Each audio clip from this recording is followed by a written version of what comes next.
Welcome to our series on relapses. I'm Nicola Graham, and today I'm talking with MS nurse advisor Jane Bridgman. For many people diagnosed with MS, relapses will be a part of the MS journey. They're unpredictable, they can be a small blip, or they can be life-changing. So if you want to become better informed about relapses, then please stay tuned.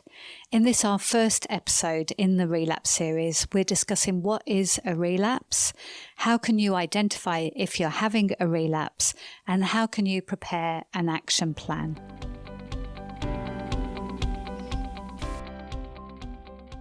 Very warm welcome, Jane. Thanks for coming in today. This is episode 1 on our relapse series, and we're going to be discussing what is a relapse. Let's jump straight in.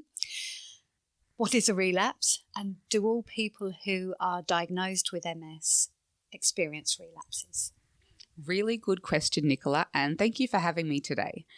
Not all people with MS will experience a relapse. Majority of people are diagnosed with a type of MS called relapsing remitting MS. That's about 85% of people. So those people may experience relapses, and that is the nature of the illness that they have. Other types of MS include secondary progressive MS, and we see less relapses in that phase, but secondary progressive MS can definitely be active, and so people can experience as relapse there. And in terms of primary progressive MS, we're not so much expecting relapses, but there can be times where the MS is more active than others. So in conclusion, it will be mostly people who have relapsing remitting MS, and then sometimes people with secondary progressive MS. In terms of what a relapse is, it's an episode of new neurological symptoms, basically. And so we're talking about symptoms that are new for you that you've never had before, or perhaps a return of old symptoms. It needs to last at least 24 to 48 hours usually before we start thinking this could be a relapse. It needs to be a month after the previous relapse to be considered a new one as well. So we can't say this is you're having another relapse and you had one last week. That would be considered the same one. And we also need to rule out that it's caused by anything else. Okay, so it sounds like it's very common. Yes. And so for many people, it's going to be part of their MS experience. So what might make somebody think they're having a relapse? So usually it's when new symptoms or sensations start to become apparent to you. That's when people start thinking, okay, I think something might be going on here. And that's when people start to pay awareness to what that symptom or sensation is, and then kind of start to observe what happens next. And that new symptom, Jane, that could be a totally new symptom, or it could be a previous symptom that somebody's had before as part of their MS. Is that correct? That's right. So when we're talking about what symptoms could happen, there is a really long list of common MS symptoms, if you will. Some of those could be, for example, visual changes, which is commonly optic neuritis. It could also be changes to speech or swallowing. It could be sensation changes. So somebody may have numbness or tingling, prickling, pins and needles, and that could change over time. So someone might wake up with numbness in their foot, and then over the day it travels up to the knee, and then by the next day it's kind of in their hip area. And so that's very typical that a relapse would actually start at one level and kind of change. It also could be a change to function or strength. So you may notice that your grip isn't as strong, and perhaps you've dropped your morning coffee. And it also could be things like the way you're able to move around, or even continence changes. So there isn't a specific list of symptoms that happen in a relapse and symptoms that don't, but it's more about what's happened for you and the kind of way that it presents. And then that's the benefit as well of checking in with your neuro team, is they will be able to clarify if these symptoms are relapse related or perhaps they're not. Because that's another thing we need to think about. Well, that leads me on to the next question. If it's not a relapse, what else could be happening? What could it be? Yeah, so there's something called a pseudo-exacerbation, which basically means a fake relapse. And we don't mean fake as in what you're experiencing isn't happening. It's more that the symptoms that you're having aren't caused by a new lesion or new damage or a genuine clinical relapse. A pseudo-exacerbation is where you have a return of old symptoms or a worsening of your current symptoms. And the key difference is the cause. So in a pseudo-exacerbation, the cause is something environmental, whether it be it's been very warm weather where you are for a couple of days, could be heat intolerance caused by exercise, because when we exercise, we raise our core body temperature, and that is enough sometimes to temporarily worsen your symptoms. If it's through exercise, for example, Jane, temperature's increased, does that mean then as my core temperature decreases, the symptoms go away, or might they persist? They should go away. So often with exercise, if you are noticing that causes some heat intolerance, for example, that isn't something that should stick around. So if you're noticing that those symptoms are still present a day later, that's when we would start having questions.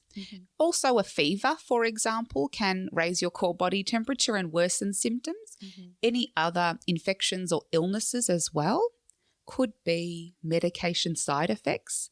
So they're just a few things that can aggravate your MS, if you will, and kind of change the way that your symptoms appear. But the key thing to know is that just because someone has MS, it doesn't mean that everything that happens to their body is caused by MS. So that's why it's a really good idea to check in with a doctor, because we don't want to miss something that's totally separate to MS that needs assessment and treatment, just assuming that it's a relapse. Okay. And it sounds like to some extent time is a great factor in determining if it's a relapse or if it's a pseudo-exacerbation. Okay. So is a person able to diagnose their own relapse, or is it something that needs the neuro team, your doctor or your neurologist? Usually we wouldn't expect someone to be able to diagnose and manage their own relapses all by themselves. Most of the time they can be quite subtle and a little bit nuanced, and so it does take that expert eye, such as the neurologist, the MS nurse or your clinic, to have their input. Every now and then it will be very obvious. So you'll very much be able to say, okay, I think I'm really having a relapse here. But quite often people are a bit unsure, and that's totally normal. So as the person with MS, we're expecting that you're able to notice that something's different and then communicate it. We're not expecting you to manage this whole thing at home without calling anybody. Okay. So if a person suspects they're having a relapse, they're called their neuro team. What happens next? What tools are used to diagnose, for example? So there's 3 main tools that can be used, and they're not always all 3 required. The first one is your history and presentation. So what you're saying has happened and how you're presenting to them in that time. And they're also going to look at your clinical history to see, are those symptoms new for you or did we notice them before? Another one will be a neurological exam. And that's when a neurologist or an MS nurse will do a physical exam with you and ask you to kind of follow their finger and hit your knee with a little hammer and do those kinds of things to check your reflexes and sensations. That can be particularly helpful because it can sometimes pick up things that you may not have even noticed. So you might be saying, look, I just have changes in my sensation in my hand, but perhaps when they do the neurological examination, they can notice actually a change in strength as well. The third thing that can be helpful is an MRI. It's not always required, but an MRI can help to pick up new activity, but a relapse won't always align with new activity on an MRI. So helpful, but not always required. And an MRI can also rule out other things as well. Okay, that's good to know. I guess a burning question for many people is, how long is a relapse going to last? Is it a day? Is it a week? Is it a month? What are we expecting? Yeah, what are you expecting? Yeah, so it is different for everyone. Certainly it wouldn't be days. We're not kind of expecting a relapse to start on Monday and be home and done by Wednesday. So usually a relapse will last for weeks, if not months, and probably more so with months. The pattern of a relapse, if you will, is not that it just starts and continues on in a straight line and then finishes. It's more like driving up a hill. So there's a kind of an increasing in symptoms, and it gets to a peak level, like when you drive and you're at the top of the hill, and then the recovery starts where you're kind of coming back down that other side. And that recovery stage can be much longer than it took you to actually develop the symptoms. So the relapse may develop over, say, a week or two, but it may take several months for that recovery to happen. And that's a difficult thing because we can't really tell you, okay, Nicola, well, you've reached the peak level of recovery for this relapse. That's done. And also, I'd imagine that some people's relapses would be very minor and perhaps even barely noticeable, and other relapse episodes would obviously be more serious. So I'm imagining there's quite a variation in relapse. That's right. So it's not uncommon for when people are diagnosed with MS, then they have that filter that they know what to look for them to say, actually, now that you say that, I went to the hospital a year ago to the emergency department with really bad vertigo and my hand was numb and I was just told it was X condition and that I was fine and that I could go home. But now that I know I have MS, my neurologist has actually told me that was probably a relapse. So sometimes they can be quite subtle, and other times it could be something that you barely noticed yourself, that it wasn't picked up. But you are absolutely right. Sometimes they can be more than mild and quite noticeable. So there is quite a variance. It's not always going to be the same level, going to be different for each person, and each relapse will be different. Okay. From what you're saying, it's useful to factor in that there'll be a recovery period and that will take varying amount of time. Absolutely. Yeah. Okay. And how can people prepare if they anticipate that having relapses might be a part of their journey with MS? Right. So it's hard to prepare in a sense for a relapse, but knowing what it could be and what you're going to do about it, I think is very empowering. And so that's why we really encourage people to have a relapse action plan, so that when it is that you happen to wake up or you're out and about and you think, oh, I think we're on here, that you know what you're supposed to do and you don't have that level of panic, because it is going to be something that's a bit frightening for you. But if you know what to do, then it's going to give you that sense of comfort. So knowing who you're supposed to call, how to contact them, and roughly how long you may expect it to take for them to get back to you. And that's just about understanding expectations. So if you're my MS nurse and you work at an MS clinic, if you say to me, Jane, it probably will take me a day or two to get back to you, that's really helpful for me. Because if I've called you on Monday and left a message and I haven't heard back and it's Thursday afternoon, I know that you said it's supposed to take about 2 days. So I know maybe I should call again, for example. But if you say it's going to take me a week, then I can think, well, what if I can't wait a week, for example? And it wouldn't be common that a nurse would say it'll take a week. That's just an example. So it's good to know how to contact them, as we said, what you can expect in terms of return contact, and also who you should contact if the first person is not available, because sometimes your doctor or nurse may not be available. It may not be a clinic day. You may see a private neurologist who's on leave or not available. So knowing what to do there.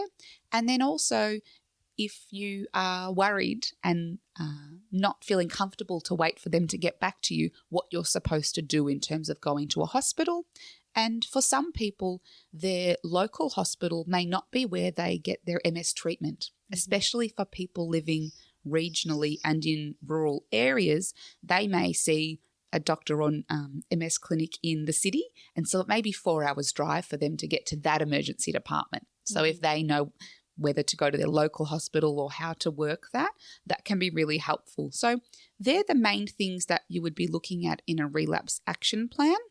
And then separate to that, there may be some practical concerns that you may have. So, for example, I have had a client before who does live regionally, and she has lots of animals that need caring for. So if she's not on her property and she has to go into hospital, that's something she needs to think about.